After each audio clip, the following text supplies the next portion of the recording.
Hello and welcome to this session where we'll be looking at society and sport pre-1750. So what do we mean by society? What's the components of our society? Well, it's the people that we interact with. It's our families, but it also could be the community or the village that you live in as well. And the rules that govern that society are usually the culture. They're the beliefs or norms that society follow. So why is that of an interest to us? Well, if you look back through history, we can almost determine what the culture was like by the way the people acted. And as a knock-on effect of that as well, we can also determine from the sports that they played or the activities that they took part in, what type of society or what society was actually like. So in essence, what I'm saying is the importance behind this is the fact that society reflects sport and sport reflects society. So let's take a look at an example and see what you think about this society. Congregating, and then all of a sudden they see a great rush of people and surrounded by a lot more people, and they'd think, I can't make this out. Then they'd see them pushed up against a wall and they'd think, what's going off here? And they wouldn't have a clue what it was all about, and they'd think it was a free-for-all. That's what they'd think.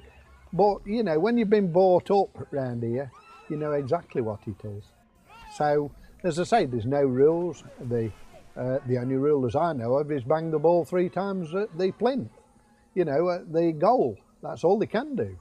So there's no other rules.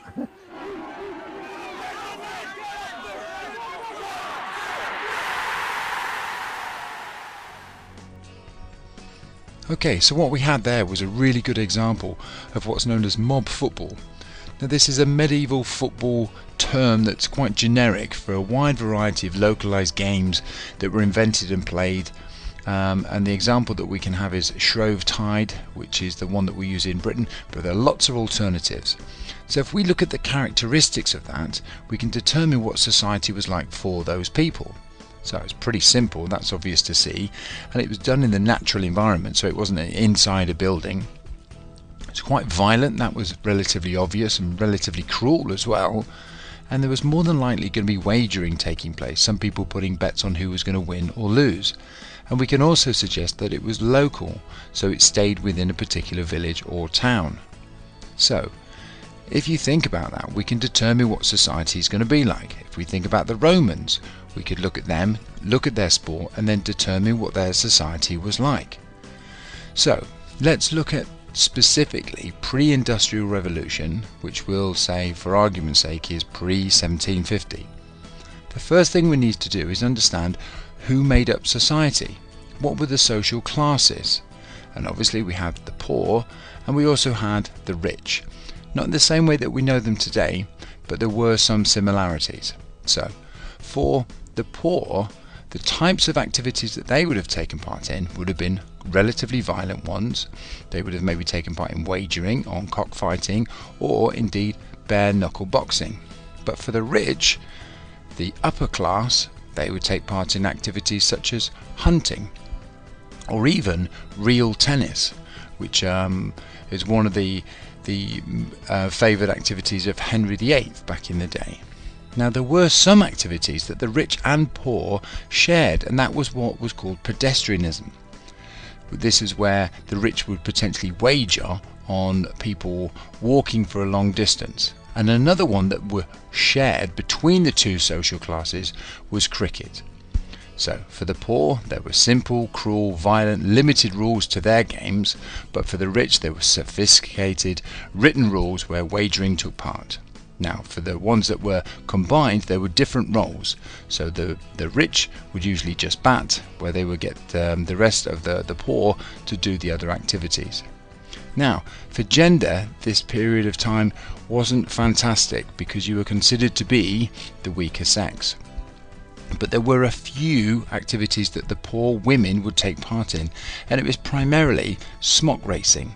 and we would reflect that now as a sack race. But it was only linked to festivals or fetes because this was the only time that they had any free time. Where for women who were of an upper class, they would take part in maybe archery because this was seen as much exertion as they could potentially handle. So a very, very limited role for women, and that's the rich women and also the poor during this period of time. Now, what we need to do is work out how law and order impacted on poor and also impacted on the rich as well. So society didn't really have a lot of law and order.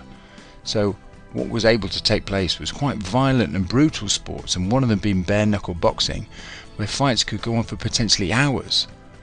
Other things could be rat baiting or dog baiting, and this is where animals are set upon other animals and then people wagered on it.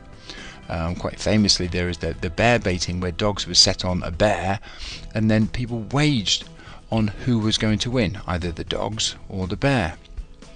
And also we showed earlier was the mob football, quite a barbaric, brutal activity.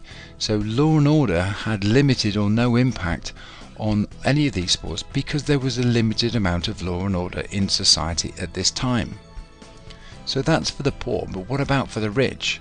Well, to be honest with you, there were no issues here because what laws there were written by the rich, and they were able to discard whatever little ones they were, so they could carry on doing fox hunting or whatever they chose. So what about education and literacy? So what about for the poor man? What do you think for him, and what do you think for the rich? How would they have influenced the types of activities that they would have done? Well, the rich, they were all able to read and write, so literacy was obviously evident for them, and what that allowed them to do was to be able to play sophisticated games that had sophisticated rules that would need to be written out and then obviously understood. So that enables the more sophisticated games to be played by the upper class. But for the lower class, who weren't the brightest of bunches at the time, they had very, very simple and local games because they couldn't understand the rules. There wasn't really a need to be educated. They didn't need to read or write. So let's do exactly the same for time, for the rich and for the poor. How would time have impacted on their participation? Well, as I'm sure you can imagine, that the poor had long hours at work. They worked in the fields day in and day out, and it was only really at festival times or at harvests that they were able to take part in any type of physical activity. And they were quite tired most of the time, so they didn't really have a lot of time to travel to games, so they stayed local. But that was part of the appeal, I imagine, of a lot of those types of activities. Where for the rich, what they could do is they could travel to other people's estates for long periods of time because they had no constraints in relation to their work. But I would say that one of the issues was sometimes the distances maybe that they had to travel, but to be honest with you, time was never going to be a large constraint on our rich fellows in this period of time. And again, money. I'm sure you can see there's a pattern forming here. So money was not an issue for the rich, and it was a significant issue for the poor. Now, how did that impact on the rich though? Well, it enabled them to buy horses, clothing, real tennis equipment, and they actually owned a lot of the land. So that's how money would have aided the rich to be able to take part. But for the poor, little or no money, and all of their money was used up just on normal living. They didn't have time to spend money on leisure activities. Okay, so for transport, so the rich were able to use their horses. That was absolutely fine. They would also have quite sophisticated horse and carts, so they could travel. That was fine. Now, as a counterpoint to that, because not a lot of people did travel, the roads were awful. So what they did was they created and built their own facilities, and one of the most famous is Henry VIII. He built Hampton Court so he could play real tennis. Now for the poor, some may have a horse and cart, but it would have been a workhorse as opposed to a pedigree of any particular kind. But most people who were poor at this time would just use their feet to go walking.